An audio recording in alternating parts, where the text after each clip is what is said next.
Olá, tudo bem com vocês? Espero que sim.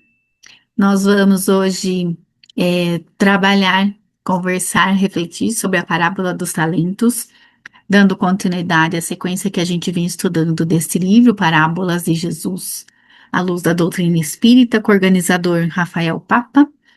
E neste tema da parábola, nessa parábola, são vários autores que escrevem esse livro, né? Então, desta leitura, deste entendimento, quem nos escreve é Gutenberg Pascoal, e eu vou trazer para vocês a reflexão dele sobre a parábola, que eu achei muito legal, muito bacana. Então, para iniciar, vamos agradecer a Jesus, nosso Mestre. Jesus, ampare todos os lares, todos nós que estamos aqui reunidos, ampare aqueles que nos assistem, ampara os nossos familiares, e que Jesus, em sua luz, em sua bondade, em seu amor, possa emanar muita luz, amparando a cada irmão deste planeta que necessite, levando mais amor, paz e harmonia. Que assim possamos continuar nessa jornada firme e fortes, com a fé cada vez mais renovada, estudando e refletindo sobre as questões do Evangelho, para que a gente possa caminhar na evolução do nosso ser, do nosso espírito. Que assim seja. Então vamos lá. Ele traz para a gente, a gente vai trazer primeiro a parábola que ele é, que está no Evangelho de Jesus, então lá em eu peguei a de Mateus. Tem Mateus e tem Lucas, tá? Então vamos lá. A parábola está da seguinte forma: E também será como um homem que, ao sair de viagem, chamou seus servos e confiou-lhes os seus bens. A um deu 5 talentos, a outro 2, e a outro 1, a cada um de acordo com a sua capacidade. Em seguida, partiu de viagem. O que havia recebido 5 talentos saiu imediatamente, aplicou-os e ganhou mais 5. Também o que tinha 2 talentos ganhou mais 2. Mas o que tinha recebido 1 talento saiu, cavou um buraco no chão e escondeu o dinheiro do seu senhor. Depois de muito tempo, o senhor daqueles servos voltou e acertou contas com eles. O que tinha recebido 5 talentos trouxe os outros 5 e disse: O senhor me confiou 5 talentos. Veja, eu ganhei mais 5. O senhor respondeu: Muito bem, servo bom e fiel. Você foi fiel no pouco. Eu o porei sobre o muito. Venha e participe da alegria do seu senhor. Veio também o que tinha recebido 2 talentos e disse: O Senhor me confiou 2 talentos. Veja, eu ganhei mais 2. Veio também o que. Esse a gente já leu. O Senhor respondeu: Muito bem, servo bom e fiel. Você foi fiel no pouco, eu o porei sobre o muito. Venha e participe da alegria do seu Senhor. Por fim, veio o que tinha recebido 1 talento e disse: Eu sabia que o Senhor é um homem severo, que colhe onde não plantou e junta onde não semeou. Por isso tive medo, saí e escondi o seu talento no chão. Veja, aqui está o que lhe pertence. O Senhor respondeu: Servo mau e negligente, você sabia que eu colho onde não plantei e junto onde não semeei? Então você devia ter confiado o meu dinheiro aos banqueiros, para que quando eu voltasse, o recebesse de volta com juros. Tirem o talento dele e entreguem-no ao que tem 10, pois a quem tem mais será dado, e terá em grande quantidade. Mas a que não tem, até o que tem lhe será tirado. E lancem fora o servo inútil nas trevas, onde haverá choro e ranger de dentes. Então, o Gutenberg, né, ele traz para a gente a seguinte reflexão é, dessa parábola. Inicialmente, ele vai analisar da seguinte forma: que Jesus nos ama igual, integral e individualmente. Ao repartir os talentos, aquele senhor lá, ele não faz exigências. Ao retornar, não cobra percentual, Não disse para duplicarem ou triplicarem os talentos, mas daquele que apenas enterrou, deste cobrou. Então, veja, ele não cobra esse senhor mesmo antes de dar o dinheiro, mas depois ele cobra daquele que não rendeu, não deu lucros, né? O que ele espera daquele trio lá? O que ele esperava? Atitude, algo que temos ainda poupado de nossa trajetória na encarnação. Então, Gutenberg traz para a gente a reflexão que a gente pode transformar decisivamente a nossa encarnação se a gente utilizar essas ações, essas atitudes como uma ferramenta de gerar algo mais para nós mesmos. Então, eu encontrei esse desenho aqui, essa mensagem está escrito assim, ó: a parábola dos talentos não é apenas sobre dinheiro, é sobre responsabilidade espiritual, mordomia e vocação. Então vejam bem, ó, o que o Senhor lá buscou em verdade? Ele buscou assim, como os servos lidariam com os talentos que foram dados para eles, com os desafios, com as derrotas e com as vitórias. Ele queria analisar como cada um lidou com aquilo. O impulso do evangelho a sermos mais ativos. O autor traz para a gente que nós devemos ser frio e quentes, mas não mornos, sabe? Não neutro diante das situações. Ele coloca para a gente que o terceiro servo, ele padece da postura morna, acomodada, assodada pelos temores da perda e do risco. Então ele não quis arriscar, ficou lá acomodado. Ele me deu, enterrei, não vou fazer mais nada com isso. Os outros foram em busca foram se desafiar. Eles podiam perder, mas eles conseguiram aumentar esse valor, né? E aí o Gutenberg traz para nós a reflexão da seguinte forma: qual nossa posição diante dos desafios e derrotas? Como lidamos com as perdas?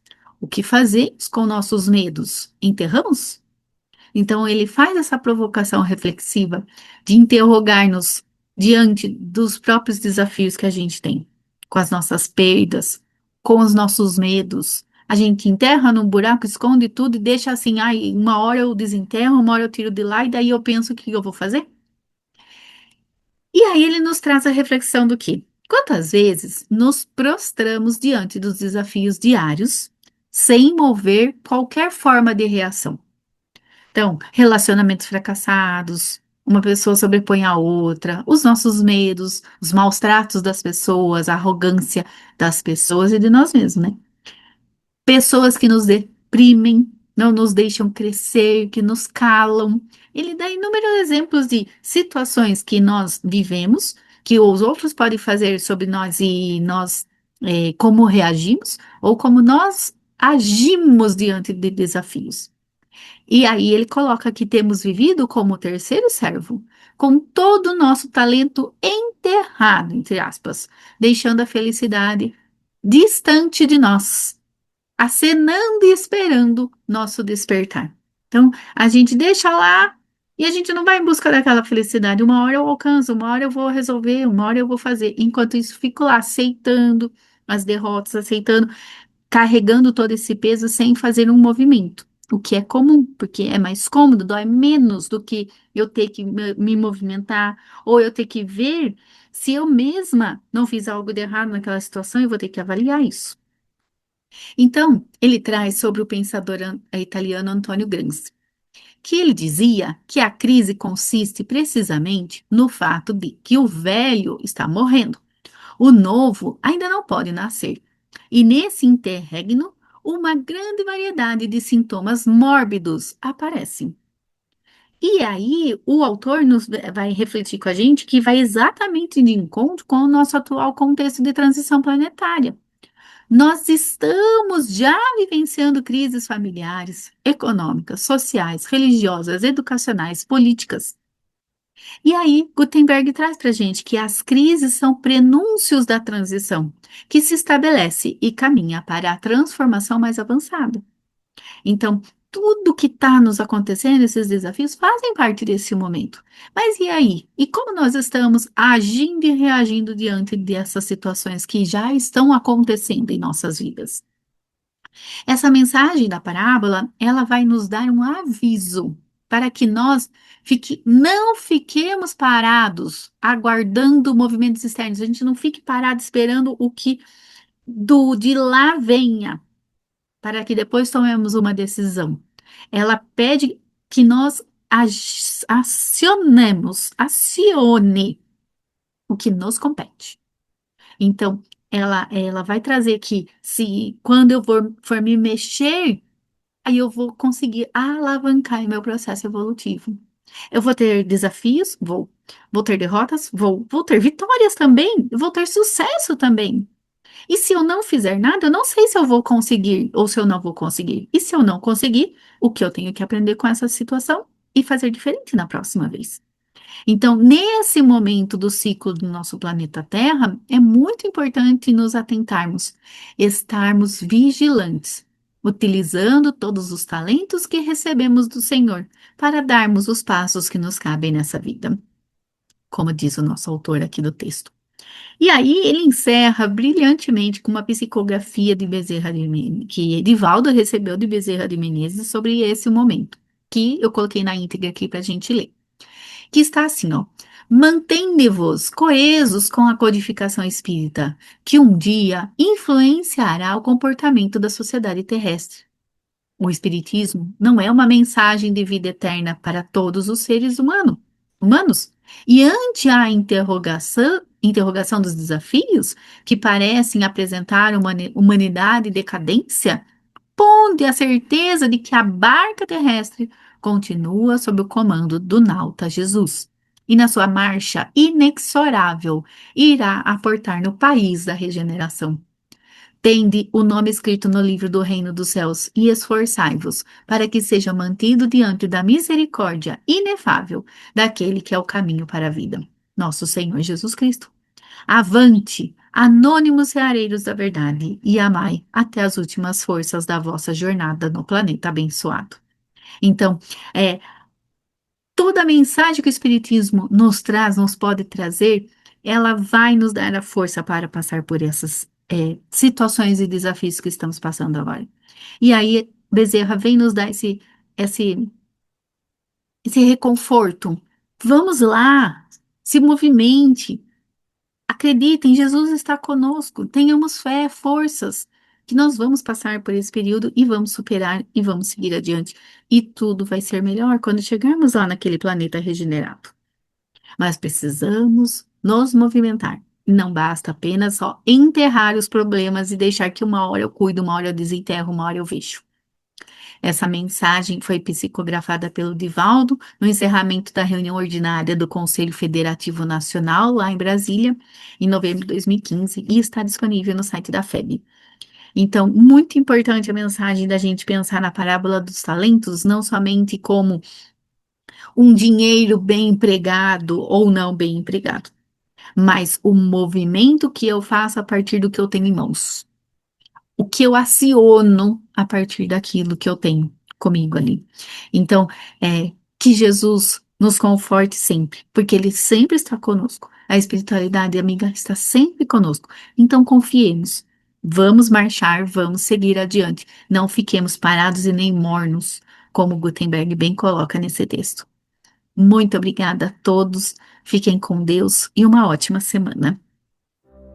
Nesse instante, peço que elevemos o nosso pensamento ao mais alto, nos conectando com todos aqueles que vêm até nós em nome de Jesus.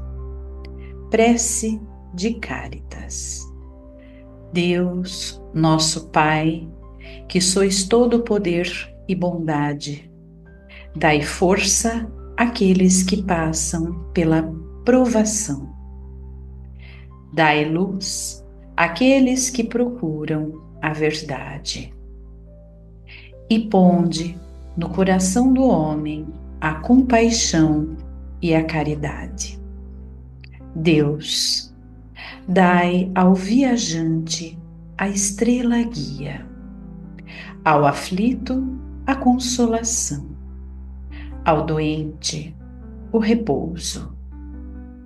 Pai, dai ao culpado o arrependimento, ao espírito a verdade, à criança o guia, ao órfão o Pai.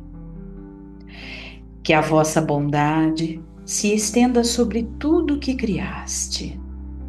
Piedade, Senhor, para aqueles que não vos conhecem, e esperança para aqueles que sofrem. Que a vossa bondade permita aos Espíritos Consoladores derramarem por toda a parte a paz, a esperança e a fé. Deus, um raio, uma faísca do vosso divino amor pode abrasar a terra. Deixai-nos beber da fonte dessa bondade fecunda e infinita, e todas as lágrimas secarão. Todas as dores acalmar-se-ão. Um só coração, um só pensamento subirá até vós, como um grito de reconhecimento e de amor. Como Moisés sobre a montanha, nós vos esperamos com os braços abertos.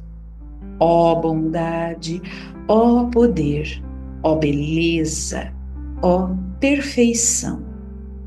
Queremos, de alguma sorte, merecer vossa misericórdia. Deus, dai-nos a força no progresso de subir até vós. Dai-nos a caridade pura. Dai-nos a fé e a razão. Dai-nos a simplicidade, que fará de nossas almas o espelho onde refletirá um dia a vossa santíssima imagem. Que assim seja.